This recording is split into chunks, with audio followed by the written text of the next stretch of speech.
Well, describe what you do. I'm an academic counselor at King Drew Magnet. So let's talk about college, because that's your main thing. Specifically, ways that the poor can get into college.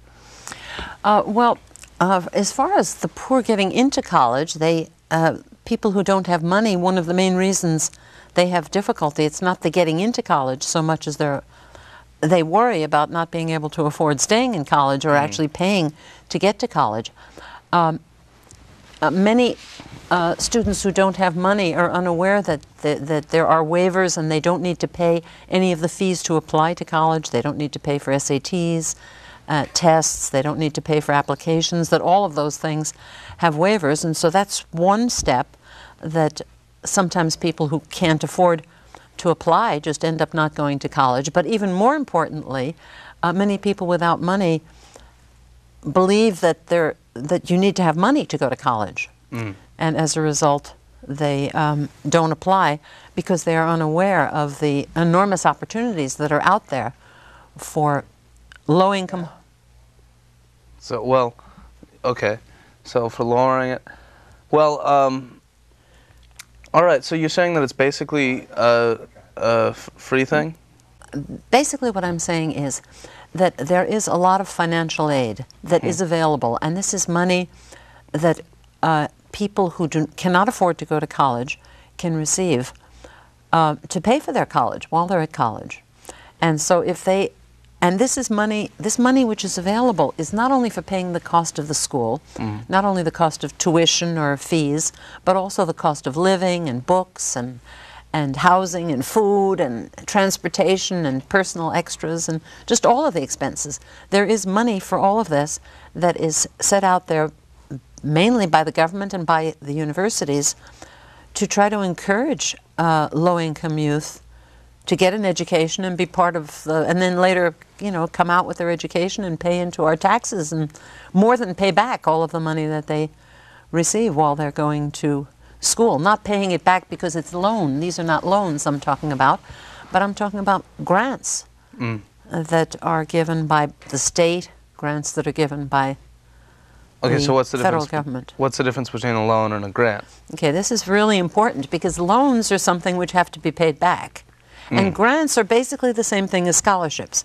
The only difference between a grant and a scholarship is with scholarships are for something specific, either a specific talent or a specific contribution or something that some donor is looking for in an individual, whereas grants are pretty much just related, well, largely related to financial need. So those who have financial need get grants. But grants are the same as scholarships in that they do not have to be paid back and they're nothing like loans.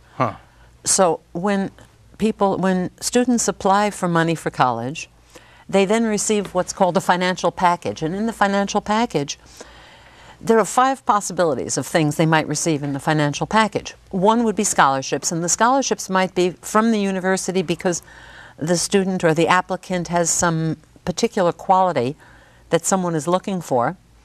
And then grants, which are just gift money because the student has financial need and in some cases has in some way achieved in school by having at least a C average. And this is another thing that many students think you need to have an A average, whereas most grants there are many grants available for students with a C average in high school. And then, of course, there are loans, and loans are much less desirable because they have to be paid back, and I'll get to loans in a moment. There's also work studies. And work studies, that's kind of a nice way of students while they're going to college to be offered a job right on campus, and the job relates to what they're studying. So it's kind of a fun job because they're getting some experience and some exposure and maybe some ideas to whether their major is realistic or something they really would like. Oh, so you can work and pay it off while you're taking it? Well, yeah, when you're working, you're being paid. And that's just, let's say if you're awarded, let's say you have a financial package. For example, we'll say you're going to a school that costs $25,000. And you receive $10,000 in grant, maybe, and $5,000 in scholarship, or maybe $15,000 in grant and $5,000 in scholarship. And then the remaining $5,000 might be $2,500 in job and $2,500 in loan. Now the loan, of course, you have to remember, does have to be paid back. Low-income students are almost always given what's called unsubsidized loans. I'm sorry, subsidized loans. And subsidized loans are subsidized by the government so that there's no interest on the loan. The loan, whatever the amount is, nothing has to be paid back until 9 months after the young person finishes school. And then they start paying back, but with no interest. So that's the government is actually paying the subsidy on that. Okay, with working during college, how much? It's not. You can't pay all of it off just by working. No, but with work, let's say that you're awarded $2,500 in work. What that means is that you're allowed to, on this job, earn up to $2,500. And then that money is yours, but that's toward your living. It's just like there's a job. Actually, this is a job. These are very coveted jobs by the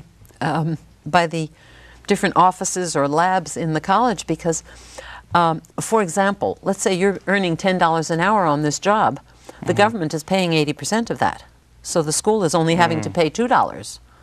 So naturally, the lab would like to have you. And the lab would much rather have a student with work study than one without work study because it costs them a lot less. The government is paying the lion's portion of the job. And then these are jobs right on campus, and this is just like any other job. You get paid, and that's part of your money, part of your financial money. So what you're basically saying is that the lower class can basically for free or close to go to college, but how do you go about this? I mean, isn't it incredibly difficult to sign for all the waivers and do everything, you know? Yeah, well, it would be unreasonable for me to say that it's easy because, you know, once you get used to it, of course it's easy. But now, if you're going to a public school, most public schools have college counselors to help. And then a student just goes into the college office and asks for waivers. In some cases, a student is going to a private school or to a school where the college counselor is very busy and doesn't have time for the C student or something like that. And in those cases, there are really many other opportunities to get help, to get free help with going to college. Now, there are also, of course, college counselors, private ones that charge money, but for students that don't have money to pay for those private counselors, there are many opportunities to get free assistance. For example, let's say you want to go to a Cal State. You think that your first choice school is Cal State someplace. You can contact the EOP, the student can contact the EOP office at that college and say, I need help. I need help filling out my application. I need help with my SAT. I need help with whatever, my application for college.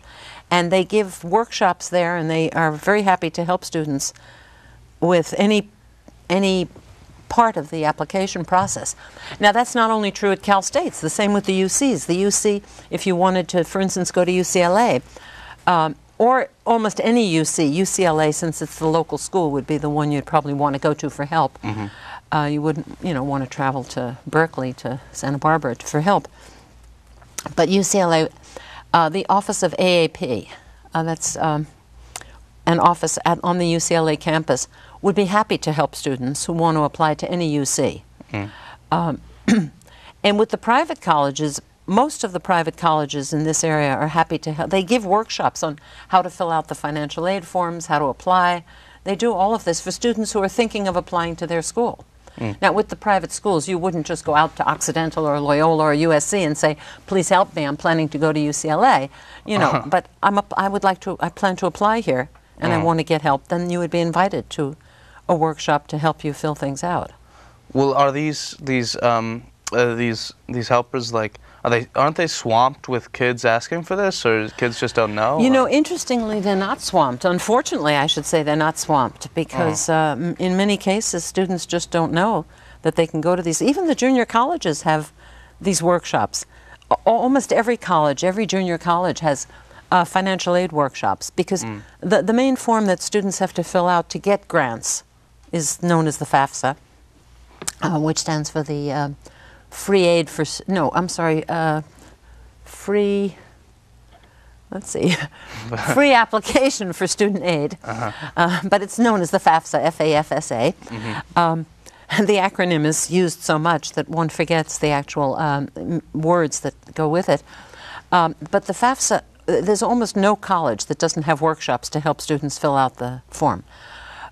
If your local high school doesn't have such a thing, and almost every local high school does, but in some private schools they don't, because they don't, some are small and they don't have enough of a faculty or enough opportunity to have a counselor who works specifically or uniquely with college. So for that type of student, in some cases you can get help from the local high school. If you're going to a private school, you can go over to the local public school and ask for help. But many of the local public schools are not too anxious to help you since they have their own students. Yeah. So probably you'd be better off, if that's your situation, by going to the local college. Or the college that you're thinking of applying to, one of them. Huh, so all you have to do is go to the college, ask them, and they'll file Well, you probably everything? should call, because they don't have these workshops every day. Okay. For example, some of them actually give workshops. Most of them give workshops in January and February, because these forms, the financial aid forms, are usually due March 2nd. So they give these workshops in January and February. And they set them up so that they're maybe every second week or every week, depends on the school, you need to call. I see. To check. But there are a lot of people to help you. And it's true, it's difficult going through the forms, and you have to have determination and the willingness to call and to ask questions. And, if you don't have an older brother or sister to help you in your first generation college, many of these workshops are really given primarily for first generation college students. Those who don't have a parent who, is familiar with the forms. Well, that's interesting. Well, so these are for low income, but what about the middle class? What should they just go the way of the private, or go and try and get the free stuff, or what should they do? Well, middle class is a very relative term. We all know what poverty means because there are poverty guidelines, and we see tables, and they say if you earn below this, you're poverty. And probably upper class also depends on how much you earn, what you consider upper class. If you're earning $50,000, maybe you think $250,000 sounds upper class. If you're earning $250,000, maybe you think it's $2 million. But it's all extremely relative. But for middle class, and again, this is very relative, there is very definitely money available for the middle class. And often middle class people say, well, there are all these grants for the poor, and then the rich, they have money anyway, and here I am caught in the middle, and there's nothing for me. And the fact is that there is a lot of financial aid for what I would consider the middle class. Of course, I'm an educator, and my middle class is lower than your middle class. That might differ based on where you're coming from. But one thing I would suggest is that anyone who's thinking of college, remember that money depends on, it depends on how much you need. And there's a thing which is called an estimated family contribution. And if when you fill out the FAFSA, it's determined that your family can afford $10,000, for example, then $10,000 would be subtracted from any financial offer that a college gave you. But if you were going to a college that cost $40,000, that means you'd be eligible for $30,000.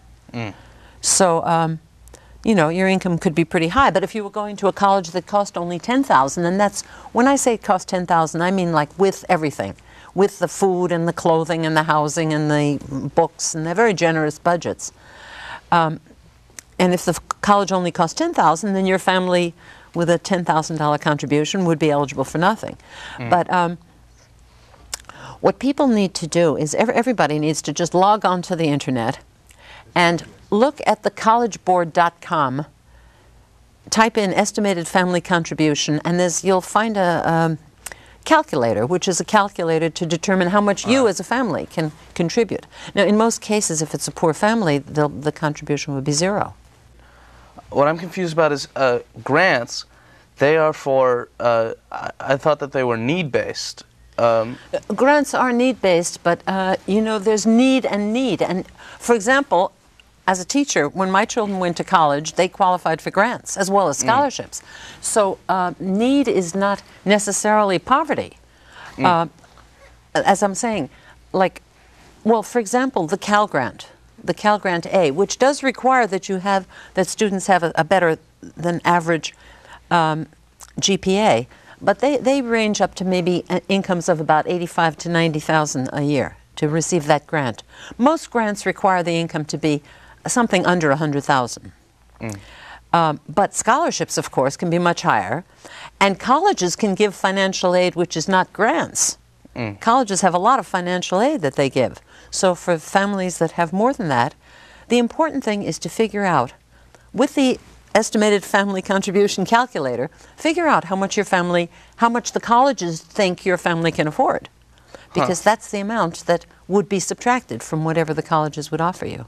Well, is it a very specific gradient, or is it like you drop down if you're just a little bit above a certain income level, or is it? No, it's a very gradual gradient. Okay. Yeah.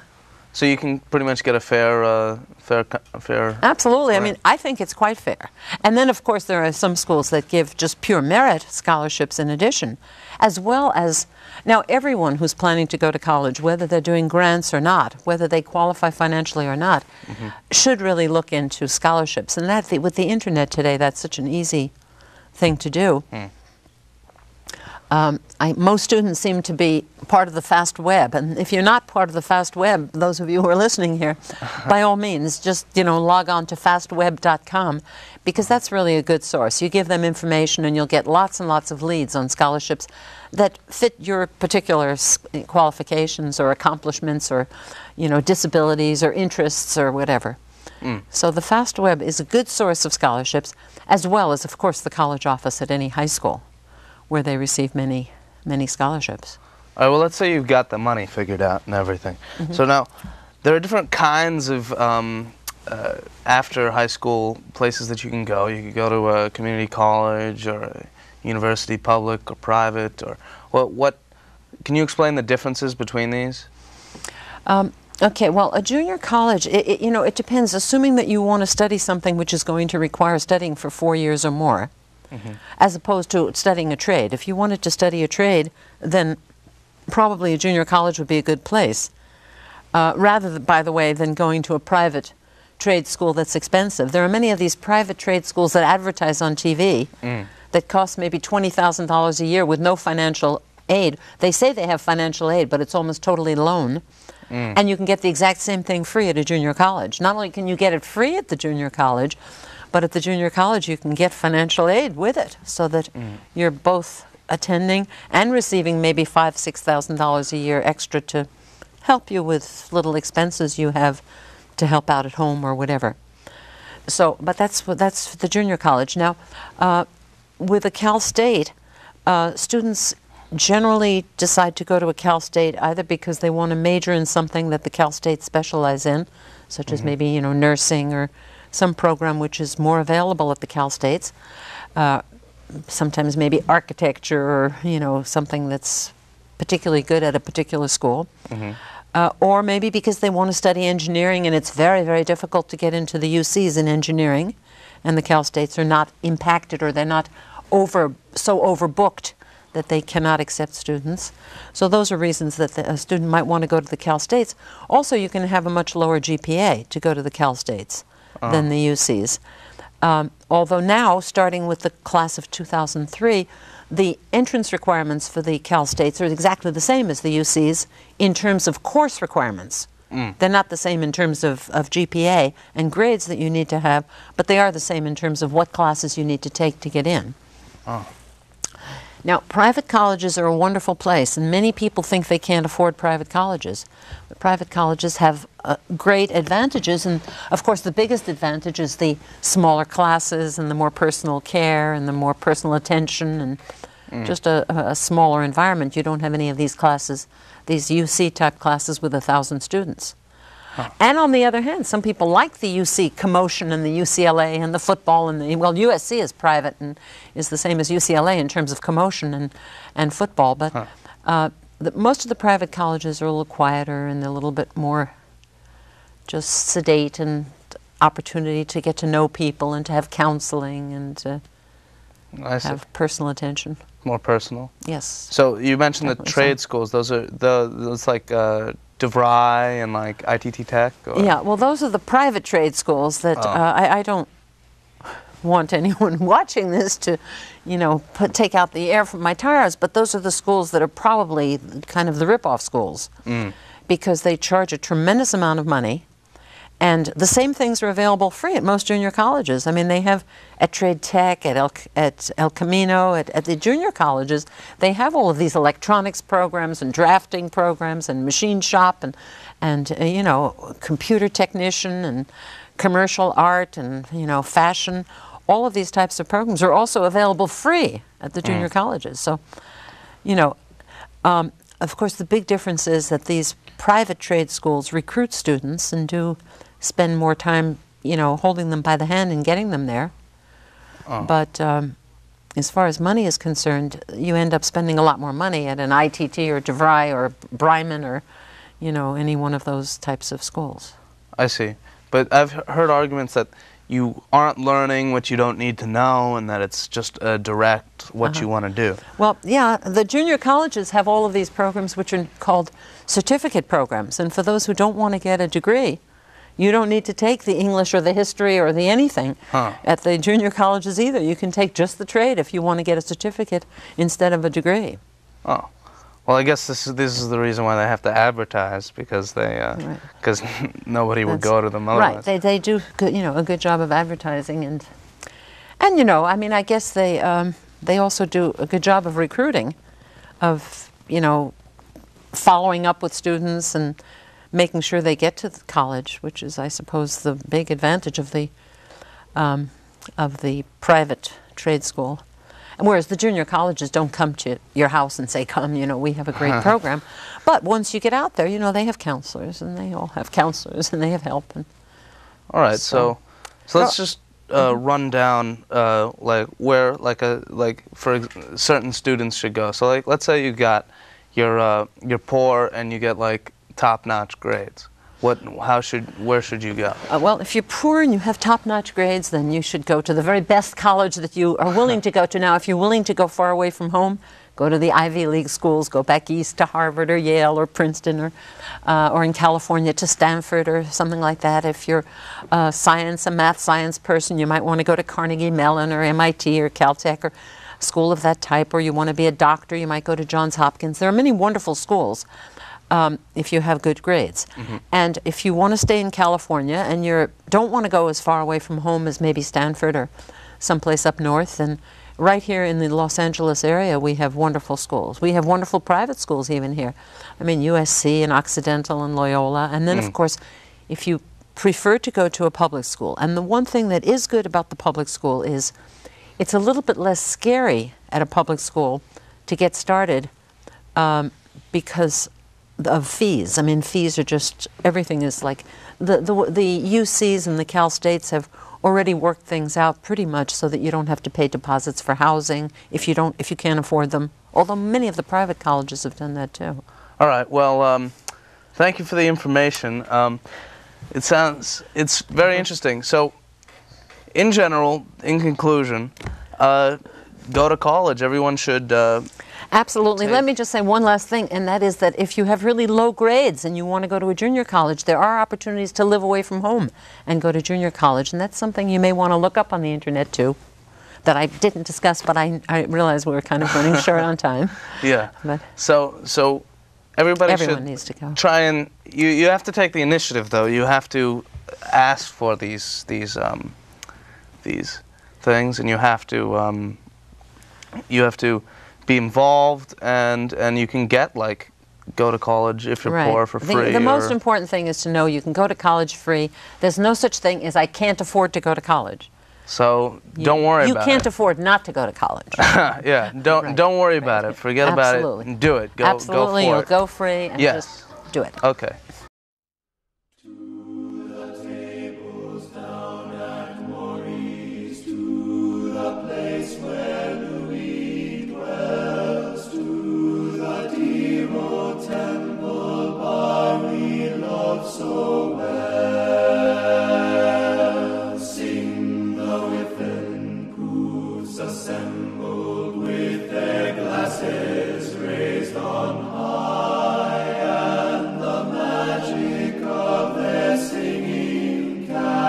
Spell.